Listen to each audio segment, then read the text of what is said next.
What's up, guys? Welcome to today's video. Hope you guys are all having a great week so far. So today's video, as you guys can tell from the title, is going to be talking about how I got started in real estate, a little bit of backstory on just my career path over the last 10 years here. I'm 28 years old now.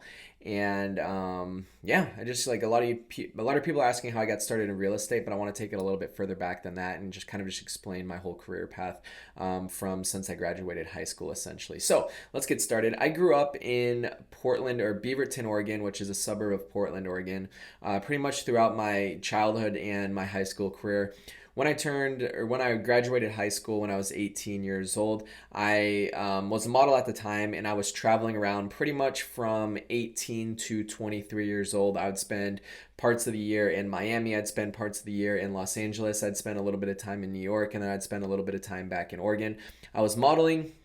And then I also had an online personal training business that I started when I was, or launched when I was 21 years old, I believe. And that was really like my main entrepreneurial minds or path, I would say, is when I launched that company. It was basically workout plans and meal plans fully custom to each individual client. I created my own website for it. I created my own advertising for it, which was all through social media.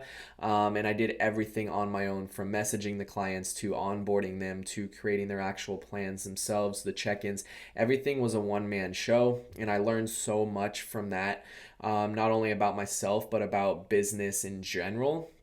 And I was modeling at the time throughout this entire thing from basically when I graduated high school to 25 years old, I would say. So I did build a pretty big social media platform fully around modeling. So I did have a decent social media, which helped me transition into online coaching, basically with all organic traffic. I started a YouTube channel at the time, which was my main source of leads for my online coaching. Was my YouTube channel, which was basically just a vlog channel. I filmed twice a week around like fitness based meals.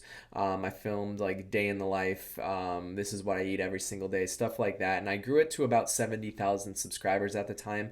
And I slowly started getting burned out from that. When I was 23 years old is when I moved to full time to Los Angeles to continue to pursue modeling and online coaching. Before then, pretty much 18 to 23, I was, like I said, traveling around. I was still living in Los Angeles part-time, but I never fully committed to Los Angeles until I moved there when I was 23 with a girl that I was dating at the time. We were doing long distance. We had met in Miami when I was 20. She lived in Albuquerque, New Mexico. She was going to school. She was modeling as well. I was traveling all over in Oregon, all this places I just mentioned before, and we decided to fully commit to Los Angeles and move there together full time. So that's why I pretty much made that leap of faith to fully move to Los Angeles. Keep in mind, I had no idea, like I was not involved in real estate whatsoever at this time. I really got involved in real estate when I was introduced to my business partner and my mentor, who are two different people. When I was 25 years old is when I bought my first rental property, which was 2009. I met my business partner in 2017, who just happened to be a good friend at the time. And then I bought my first property in 2019. The main reason why I bought in Arizona was because affordability in California. I think I qualified for like $300,000 with my first property. So I just, first of all, couldn't afford anything in California. And it just didn't make any sense to me. Like the amount of rent for the purchase price just didn't make sense. Although I didn't know a lot about real estate at the time, I knew like basic general ideas, like I can rent this place for 2K a month and get it for 250, or I can go somewhere in California, get it for $500,000 and rent it out for just a little bit more. It just didn't make sense to me. So I flew out to Arizona just to hang out one weekend, and I met up with my mentor, who happened to be who was a real estate agent. Not happened to be, that's why he's my mentor, is he was a real estate agent. He showed me a couple houses. I had absolutely no idea where to look, what anything was, what to look for in a deal. I just put all my faith in my business partner, who wasn't fully involved in real estate, but he had a more of an entrepreneurial mindset. Whereas, like, if you think this is a good deal, don't second guess yourself. You're never gonna have a perfect moment. You're never going to feel like there's a perfect moment to execute. So if it feels right, go for it. And for that reason, and then a little bit of support from my mentor, who's was basically the backbone of everything at the time. He was telling me what to look for, stuff like that. I put a lot of faith in him. I ended up blocking out my first property in 2019. Still living in Los Angeles. The first three properties that I bought was the second one I bought was 6 months after my first one. The third one I bought was 6 months after my second one. So in a span of 1 year, I had bought three properties, and I was still out of state at the time. Now, the big transition in my career was when COVID hit. Complete 180.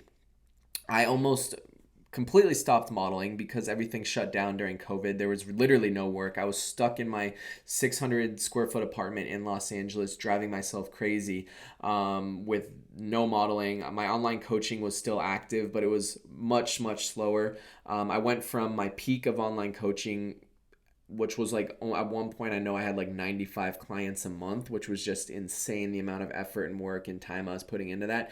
And I dropped down to about, I think, sub 30 clients a month because gyms were shut down. People lost their jobs. They couldn't afford to pay for their coaching. So everything just kind of slowed down, and I was just driving myself crazy in Los Angeles. And I was also stressed about my rental properties at the time in Arizona. I was like, I don't know if my tenants are going to be able to keep their jobs. I don't know if they're going to go vacant. I was also trying to fill up one of my rental properties out of state, which was even more difficult. So I was like, I just got to go out there, spend some time out there, fill up my property with tenants, make sure everything's good to go with that. So I ended up spending a good chunk of time out in Arizona during the very start of COVID. And I ended up pretty much just like for 3 or 4 months in 2020, I had like a couple pairs of shorts and like I only brought a backpack with me because I was only planning on staying out there for a week. I ended up staying out there for multiple months, going through a lot of personal stuff at the time as well. And basically at the end of 2020, it was when I fully committed to actually moving out to Arizona full time. I packed up whatever I can fit in my car, drove out there, and never really looked back. Now moving into me becoming an agent. This is late 2020, just about 2 years ago actually from now, was when I got my real estate license. So I haven't been an agent for a very long time at all. I'd still say I'm relatively new, hitting the 2 year mark. And keep in mind at the time, in 2020, we had flipped 2 properties total. So I was just getting my feet wet with flipping properties, but it was obviously a lot harder to flip houses when I was living out of state. So when I moved to Arizona full time, that's when I started committing full time to real estate. I still have my coaching business. I still am modeling a little bit right now. I'll talk about that a little bit later. We're going to go on a timeline basis here. So the only reason I really got my real estate license is because my business partner, who was my friend at the time, wanted to purchase a commercial building, which happens to be the one that I'm in right now. And he's like, would you be able to represent me on this deal? So I was like, even if I never do one transaction ever again, this one deal that was over $1 million, which paid out about $30,000 in commission, I was like, even if I do this one deal, it will pay for all the time, effort, and all the fees that I have to endure for getting my real estate license. So I was like, heck yeah, let me do it, even if I just do this one deal. So we ended up closing on this deal. It was $1 million, super, super easy transaction. Whenever I work with my business partner on his personal deals, he's like the easiest client to work with. He knows what he wants. He has a lot of trust in me as well. We go in as is, we go in cash, and it's just a very quick close. So we ended up closing that deal in 2 weeks. I got paid out, I think, like $24,000 of commission. I had to pay my brokerage like $6K and some other fees like that. So I ended up getting like $22,000 to $24,000 out of it, which was a great start. For being a real estate agent for less than 2 weeks, I closed on an over $1 million deal. I didn't do any other transactions in 2020. I was still kind of figuring out what I wanted to do. I was still like also looking at the time, like now that I was out here, I was like, let me start looking off market for some flips that we can do. Because now that I'm out here, I'm like, let's take advantage of these flips. The first 2 flips, we made about $60,000 in total. So I was like, there's some really good money in here as well. And it really my real estate career never took off, I would say, until like the first quarter or second quarter of 2021. For the flipping stuff, we never got into it full time until about this time last year, mid 2021. As a traditional real estate agent, I got into it, I'd say, the start of 2021. In 2021, as an agent. I think I did about $7 million in transactional sales. I had about 19 or 20 transactions. A lot of those were from, actually, all of them were from social media. And the majority of those were people that were just like me that were looking to invest in their first property or looking to build out their real estate portfolio. And there was a lot of first time investors. All of them were buyers. So I had a really good niche with that where it was like from social media, organic leads, and people that wanted to do exactly what I did, which is what I want to do as an agent as well. I do obviously represent families and first time home buyers that are just looking for their primary residence, but I really like working with clients. I really like working with numbers and getting them and finding them good deals. So a lot of my clients as my first year as an agent were investor clients, which is really cool. And then our flipping business, we did a total of, I think, $830,000 in profit. Obviously, the majority of that profit came from one specific deal, and then the other 11 transactions we had that year from flipping were about $400,000 in profit. So we had a really good last year too, last 6 months, I would say. I mean, that's basically my career path, guys, so far. Moving forward, I still am going to do real estate full time. Obviously, I am going to stay in Arizona. I absolutely love Arizona. It's incredible. I have 6 properties out here now. My main end goal is just continue to build up passive income until it eventually takes over my earned income.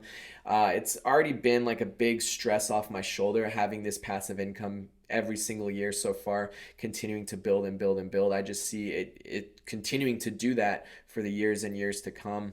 So as I build more passive income, yes, I'm going to be working more, but it is a big stress relief, and it's a really, really good feeling to have that. So that's it, guys. I started off. I don't even know if I told you when I was in high school. My first ever job and my really only like job that I had to go in at a certain time was working at a grocery store. I was a bagger boy for one day a week. I worked there. Basically, my paychecks were like $50, just enough to fill up gas in my car. I then got into modeling shortly after that, where I was making decent money, nothing crazy. I was still in high school, so I couldn't travel or anything like that. I was doing these jobs for $150 to $300 every single time, which was like once every other week. And then I started modeling full time, traveling, and I launched my online coaching, which is when I started to actually make like a career almost, a career's income almost, like a good, decent annual salary, I would say. In my early 20s, and then I transitioned into this, buying my rental properties, flipping properties, being a traditional real estate agent. I haven't been in real estate full time very long. I haven't even been in Arizona very long, so I'm still learning so much, and that's the best part, is continuing to learn not only about my specific skill, not only about real estate, but about just myself in general as well. There's been such huge learning experiences from COVID to transitioning to flipping houses, the volume that we're doing right now, like taking on this big of risk, like at every, like at one moment this whole year, I mean, at basically every single moment this entire year, we've had multi millions of dollars out in real estate. So that's a huge number to be in control of. So learning to adapt or learn to cope with my emotions as well has been something that I've been dealing with and learning so much about myself from and stuff like that. So it's really, really exciting. And I hope this was able to give you guys a little bit more insight on kind of where I started and stuff like that. Drop a like, drop a comment, follow me on Instagram, follow me on TikTok as well, and I'll see you guys soon.